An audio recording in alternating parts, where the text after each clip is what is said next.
అందరికీ నమస్కారం. మా యొక్క ఈ ఛానల్ ద్వారా న్యాయ సలహాల ద్వారా ఎన్నో వీడియోలు అందిస్తున్నాం. మీరు చూసిన తర్వాత లైక్ చేసి సబ్స్క్రైబ్ చేసి షేర్ చేయాలని కోరుకుంటున్నాను. నా పేరు D Rama Reddy, advocate, ex president కిమ్మల్ court bar association, X public prosecutor high court, state of Telangana ఉద్యమంలో 2001 నుంచి ఉండి కూడా వేల కేసులు వేసాం కనుక ఉద్యమకారులు కానీ, పార్టీకి సంబంధించిన వాళ్ళు కానీ, నా క్లయింట్లు కానీ, నా ఫ్రెండ్స్ కానీ చాలామంది కూడా అడుగుతూ ఉంటారు, ఈ మధ్యకాలంలో క్రిమినల్ లా చేంజ్ అయిందంట కదా సార్ అని చెప్పేసి.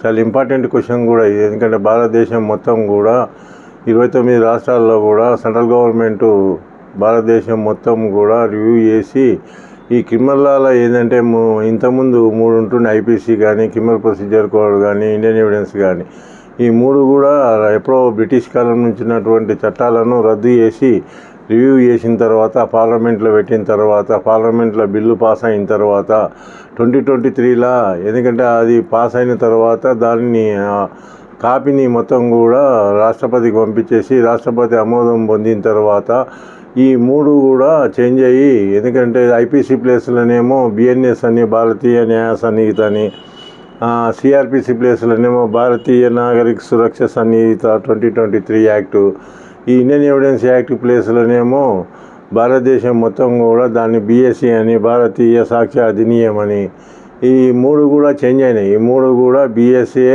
బిఎన్ఎస్ఎస్, బిఎస్ఏ,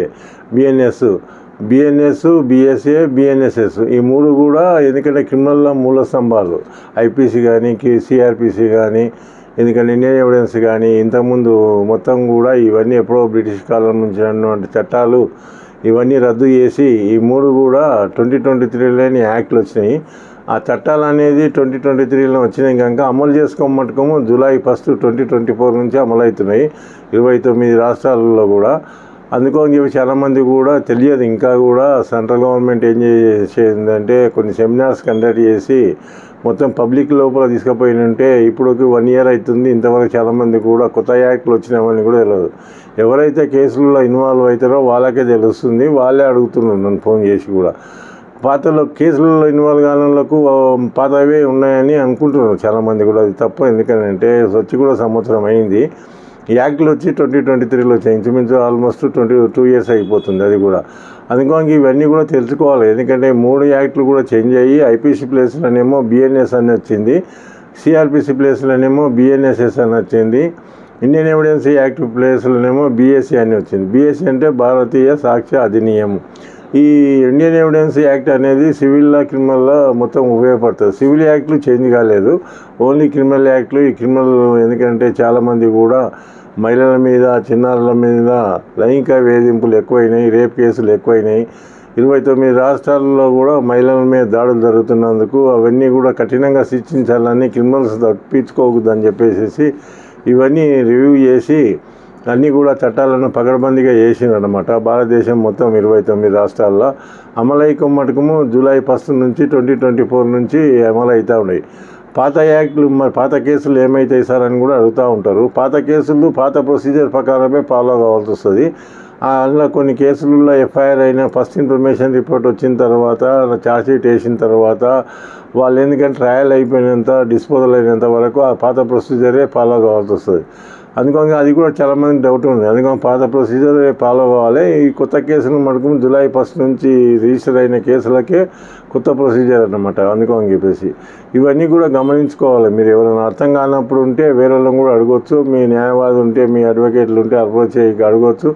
కేసులలో ఇన్వాల్వ్ అయినప్పుడు మటుకము నోటీస్ ఎందుకు ఇస్తారు పోలీసు వాళ్ళు, రిమాండ్ ఎందుకు చేస్తారు, ఎఫ్ఐఆర్ ఎందుకు చేస్తారు, ఛార్జ్షీట్ ఎందుకు వేస్తారు, ఇవన్నీ కూడా ప్రొసీజర్ అనమాట. ప్రొసీజర్ ప్రకారమే criminal law and order control కావాలంటే, ఎందుకంటే క్రిమినల్స్ను ఎక్కువ కఠినంగా శిక్షించవలసి వస్తుంది. అందుకని చెప్పేసి సెక్షన్లన్నీ కూడా మొత్తం కూడా ఆల్టర్ చేసి కొన్ని సెక్షన్లు ఐపీసీలో ఏవైతే ఉన్నావో ఇంతకుముందు 511 సెక్షన్స్ ఉంటుండే, ఈ 511 సెక్షన్స్ కుదించేసి రివ్యూ చేసి 358 అని బిఎన్ఎస్ కింద, భారతీయ న్యాయ సన్నిహిత కింద కేసులు బుక్ చేస్తున్నారు అన్నమాట.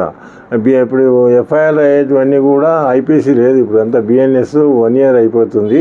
జూలై 1 నుంచి కూడా 2024 నుంచి అమలు అవుతున్నాయి 29 రాష్ట్రాల్లో. భారతదేశం అంతా కూడా ఇప్పుడు బిఎన్ఎస్ కిందనే ఏదైతే నేరం చేస్తారో ఆ నేరం కింద వాళ్ళను అరెస్ట్ చేసి జైలుకు పంపడం కానీ, లేకుంటే బెయిల్ మీద ఇచ్చడం కానీ, నోటీస్ ఇవ్వడం కానీ ఇవన్నీ జరుగుతూ ఉన్నాయి.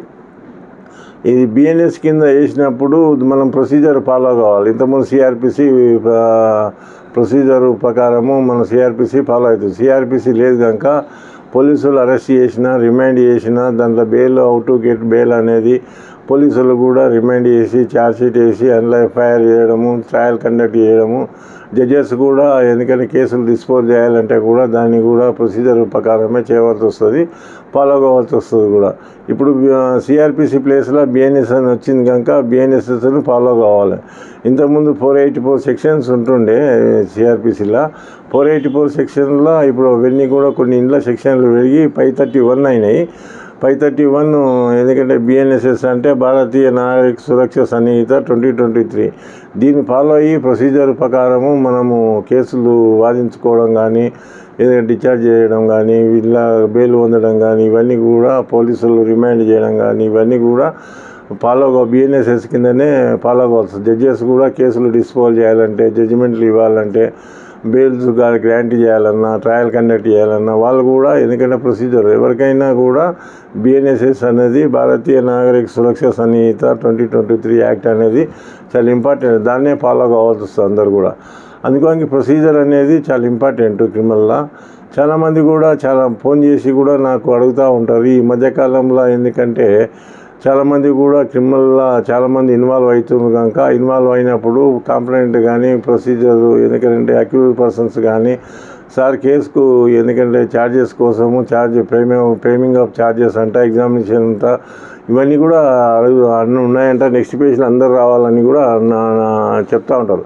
కొన్ని కేసులలో అందరూ కూడా ఎందుకంటే ఇన్వాల్వ్ అయినప్పుడు చాలా కేసులలో కూడా వాళ్ళందరూ కూడా ఒకరి కొద్ది ఎక్కువ ఉన్న వాళ్ళు కూడా 5 మంది 10 మంది 20 మంది కూడా ఉంటారు, ఇన్వాల్వ్ అయి ఉంటారు. ఆ ఇన్వాల్వ్ అయిన కేసులలో ఎందుకంటే కంపల్సరీ ఫ్రేమింగ్ ఆఫ్ ఛార్జ్ అనేది చాలా ఇంపార్టెంట్ క్రిమినల్లో. ఎందుకంటే మీరు డిశ్చార్జ్ పిటిషన్ వేసుకొని దానికి డిశ్చార్జ్ కానప్పుడు మీరు తర్వాత నెక్స్ట్ స్టెప్ ఏం చేస్తారంటే ఫ్రేమింగ్ ఆఫ్ ఛార్జ్షీట్ వేసిన తర్వాత పోలీసులు 193 కింద వాళ్ళు పోలీస్ రిపోర్ట్ అనేది చేస్తారు. అది పోలీస్ రిపోర్ట్ వేసిన తర్వాత దాన్నే ఛార్జ్షీట్ కూడా అంటారు. పోలీస్ రిపోర్ట్నే ఛార్జ్షీట్ కూడా అంటారు. ఛార్జ్షీట్ వేసిన తర్వాత ఇప్పుడు కాపీస్ అన్నీ కూడా మీకు 230 బిఎన్ఎస్ఎస్ యాక్ట్ ప్రకారము ఫర్నిష్ చేస్తారు. ఫ్రీ కాపీలు ఇస్తారు. కాపీలు ఇచ్చినాక మీరు డిశ్చార్జ్ పిటిషన్ వేస్తలేమని అనుకున్నప్పుడు జడ్జి గారు ఏం చేస్తారంటే నెక్స్ట్ కాపీస్ ఫర్నిష్ చేసినాక నెక్స్ట్ స్టెప్ ఏముంటుంది, ఫ్రేమింగ్ ఆఫ్ ఛార్జెసే ఉంటుంది. ఫ్రేమింగ్ ఆఫ్ ఛార్జెస్ అయిన తర్వాత మీకు ట్రయల్ స్టార్ట్ అవుతుంది. ఎంతమంది విట్నెస్లు ఉన్నారు వాళ్ళని ఎగ్జామ్ చేయాలనేది.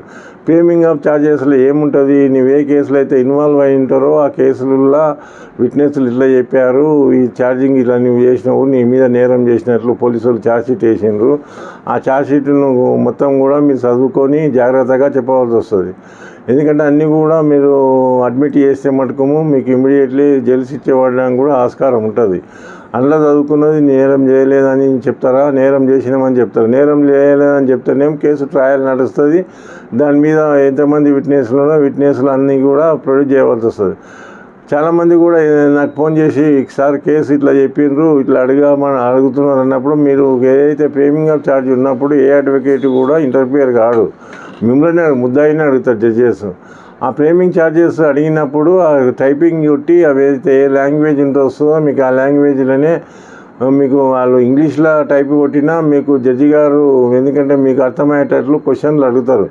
ఆ క్వశ్చన్లు మీకు అడిగినప్పుడు మీరు జాగ్రత్తగా ఆలోచించుకొని చెప్పవలసి వస్తుంది. మీ మీద ఛార్జెస్ ఫ్రేమ్ చేసేటప్పుడు ఎగ్జాంపుల్ చీటింగ్ కేసు ఉందనుకోండి, చీటింగ్ కేసులో మీరు ఇట్లా అమౌంట్ ఇట్లా చీటింగ్ చేసినట్ట కదా, దాని గురించి ఏం చెప్తారని అన్నప్పుడు మీరు నిజమా అబద్ధమా అని జడ్జి గారు అడుగుతారు. అంటే మీరు అబద్ధమని చెప్తేనే కేసు ట్రయల్ నడుస్తుంది.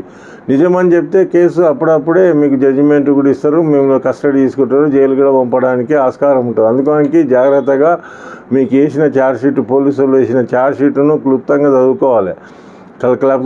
చదువుకొని మీరు అడ్వకేట్ లేరంటే కూడా లీగల్ ఎయిడ్ కింద ప్రభుత్వం స్టేట్ గవర్నమెంట్ అమౌంట్ పే చేస్తుంది కనుక ఆ ప్రభుత్వం స్టేట్ గవర్నమెంట్ చేసినప్పుడు జడ్జెస్కు మీరు అడిగి సార్ మాకు అడ్వకేట్ లేదు సార్, అడ్వకేట్ పెట్టుకున్న తర్వాతనే మాకు ఎందుకంటే ఫ్రేమింగ్ ఆఫ్ ఛార్జ్ చేయండి అని చెప్పేసి అనుకున్నప్పుడు మీ అడ్వకేట్ను అప్రోచ్ అయ్యి మీకు ఇచ్చిన ఛార్జ్షీట్ కాపీ పోలీసులు ఫైల్ చేస్తారు కనుక కోర్టులో ఆ కోర్టులో ఫైల్ చేసిన కాపీని జడ్జెస్కి ఇస్తారు కనుక జడ్జెస్ కోర్టులో ఫైల్ చేసినప్పుడు ఉచితంగా కాపీ ఇస్తారు, మీకు ఫ్రీ కాపీ ఇస్తారు మీకు. ఎందుకంటే ఛార్జ్షీట్ కాపీ ఒకవేళ లేనట్లయితే అందులో చాలా సర్టిఫైడ్ కాపీ వేసి కోర్టు ఫైల్ నుంచి తీసుకోవచ్చు అనమాట. సర్టిఫైడ్ కాపీ వేసుకుంటే డబ్బులు ఖర్చు అవుతాయి కనుక మీ ఫ్రీ కాపీ అడిగి జడ్జి గారిని అడిగి మా కాపీ వేయలేసారంటే కూడా జడ్జెస్ ఏం చేస్తారంటే డైరెక్షన్ ఇచ్చి కన్సల్ట్ పోలీసు వాళ్ళకు చెప్పి కాపీలకు పని చేయని కూడా చెప్పడానికి ఆస్కారం ఉంటుంది. అందుకోనికి చాలామంది కూడా నాకు ఫోన్ చేసేసి మాకు ఛార్జ్షీట్ కాపీ రాలేదు సార్, ఎగ్జామినేషన్ అంటున్నారు అని చెప్పేసి అడుగుతూ ఉంటారు. ఆ ఎగ్జామినేషన్ అని అడిగినప్పుడు మీరు మాకు కాపీలు రాలే కదా సార్, ఇంకో డేట్ ఇవ్వమంటే కూడా జడ్జెస్ ఆలోచించేసి మీ డేట్ ఇవ్వడానికి ఆస్కారం ఉంటుంది. ఇది చాలా ఇంపార్టెంట్ అనమాట. ఫ్రేమింగ్ ఆఫ్ ఛార్జెస్ అనేది కేసుకు మూలస్తంభం అనమాట. న్యాయము, ధర్మము, చట్ట ప్రకారము కేసు నడవాలంటే ధర్మం ఎప్పటికైనా విజయం సాధిస్తుంది, గుర్తుపెట్టుకోండి. అధర్మం ఎప్పటికైనా కొన్ని రోజులు ఇబ్బంది పెట్టవచ్చు, కానీ ధర్మమే గెలుస్తుంది. మీరు ఇవన్నీ జ్ఞాపకం పెట్టుకోండి ముందు. అందుకని మీ మీద తప్పుడు కేసు పెట్టినట్లయితే మీరు సార్ మా మీద తప్పుడు కేసు పెట్టిందనేసి జడ్జి గారు ఏదైతే లార్డ్షిప్స్ ఎవరైతే క్వశ్చన్లు అడుగుతుంటారో ఆ క్వశ్చన్లకు సరి అయిన సమాధానం చెప్పాలి. మీరు అర్థం కానట్లుంటే అర్థం కాలేదు సార్ అని కూడా చెప్పాలి. ఆ ఛార్జెస్ ఫ్రేమ్ చేసేటప్పుడు జడ్జెస్ ఏం చేస్తారంటే క్లుప్తంగా అన్ని టైప్ చేపిస్తారు. ఆ టైప్ చేయించినాక ఆ క్వశ్చన్లకు మీరు ఆన్సర్ చెప్పాలి, ఎస్ ఆర్ నో అనేది. ఆ ఎస్ ఆర్ నో అనేది చెప్పేటప్పుడే మీరు ఆలోచించుకొని చెప్పాలి. కేసును మొత్తం కూడా మీరు చదువుకొని మొత్తము మీ అడ్వకేట్ ద్వారా క్లుప్తంగా చదివిన తర్వాతనే మీరు జవాబు చెప్పవలసి వస్తుంది.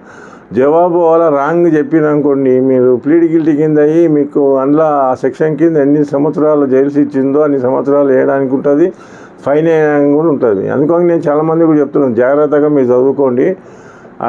అర్థం కానట్లుంటే జడ్జి గారిని అడగండి, జడ్జి గారు చెప్తారనమాట. మాకు అర్థం కాలేదు సార్ అంటే జడ్జెస్ చాలామంది కూడా 100% వాళ్ళ జడ్జెస్ అందరూ కూడా వచ్చిన ముద్దాయిలకు క్లుప్తంగా చెప్తారనమాట. జడ్జెస్ వాళ్ళు ఎందుకనంటే రాష్ట్రం ఉండరు అనమాట. అర్థం కానప్పుడు అడగండి అని కూడా చెప్తారు కొంతమంది జడ్జెస్, కొంతమంది. అందుకని చెప్పేసి మీరు క్వశ్చన్స్ అడిగినప్పుడు మీరు అర్థం కానట్లుంటే మీరు మళ్ళీ అడగవచ్చు అనమాట. జడ్జి గారిని అడిగినప్పుడు మీ యొక్క లాంగ్వేజే, కొంతమందికి తెలుగు వస్తుంది, కొంతమందికి ఉర్దూ వస్తుంది, కొంతమందికి హిందీ వస్తుంది, కన్నడ, ఎందుకంటే మహారాష్ట్ర, ఇవన్నీ కూడా ట్రాన్స్లేట్ చేసి జడ్జెస్ అంతా కూడా చెప్తారనమాట. అందుకోనికి ఈ క్వశ్చన్లు అడిగినప్పుడు ఫ్రేమింగ్ ఆఫ్ ఛార్జెస్ అనేది కోర్టులో ఎందుకంటే జరిగేటప్పుడు మీరు అడిగిన క్వశ్చన్ల అన్నిటికీ కూడా జాగ్రత్తగా చెప్పవచ్చు.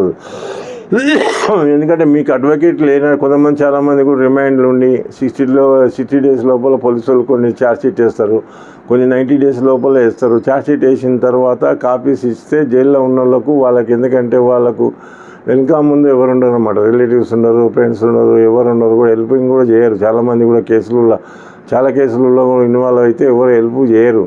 అందుకని హెల్ప్ చేయకున్నట్లు ఉన్న వాళ్ళు ఉంటే, లోపల ఉన్నట్లుంటే వాళ్ళకి అడ్వకేట్ అరేంజ్ చేసుకొని అడ్వకేట్ని ఎంగేజ్ చేసుకొని స్తోమత లేకుంటుంది కనుక అటువంటి వాళ్ళు ఎందుకంటే మీరు అడిగి కూడా లీగల్ ఎయిడ్ కింద అడ్వకేట్లు ఉంటారు కనుక జడ్జెస్ అపాయింట్ చేస్తారు.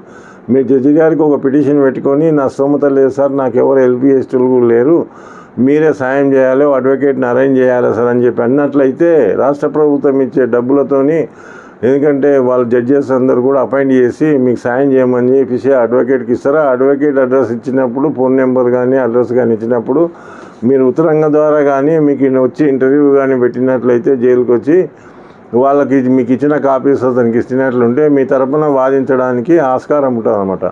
అందుకోనికి చాలామంది కూడా నాకు ఫోన్ చేసి అడుగుతూ ఉంటారు, ఇవన్నీ కూడా ఫ్రేమింగ్ ఆఫ్ ఛార్జ్ అంటే ఏంటి సార్, అంటే కాపీస్ ఎప్పుడు ఇస్తారు సార్ అని చెప్పేసి, ఛార్జ్ షీట్ అంటే ఏంటి సార్, ఇవన్నీ కూడా criminal procedure step by step నడుస్తుంటాయి అన్నమాట.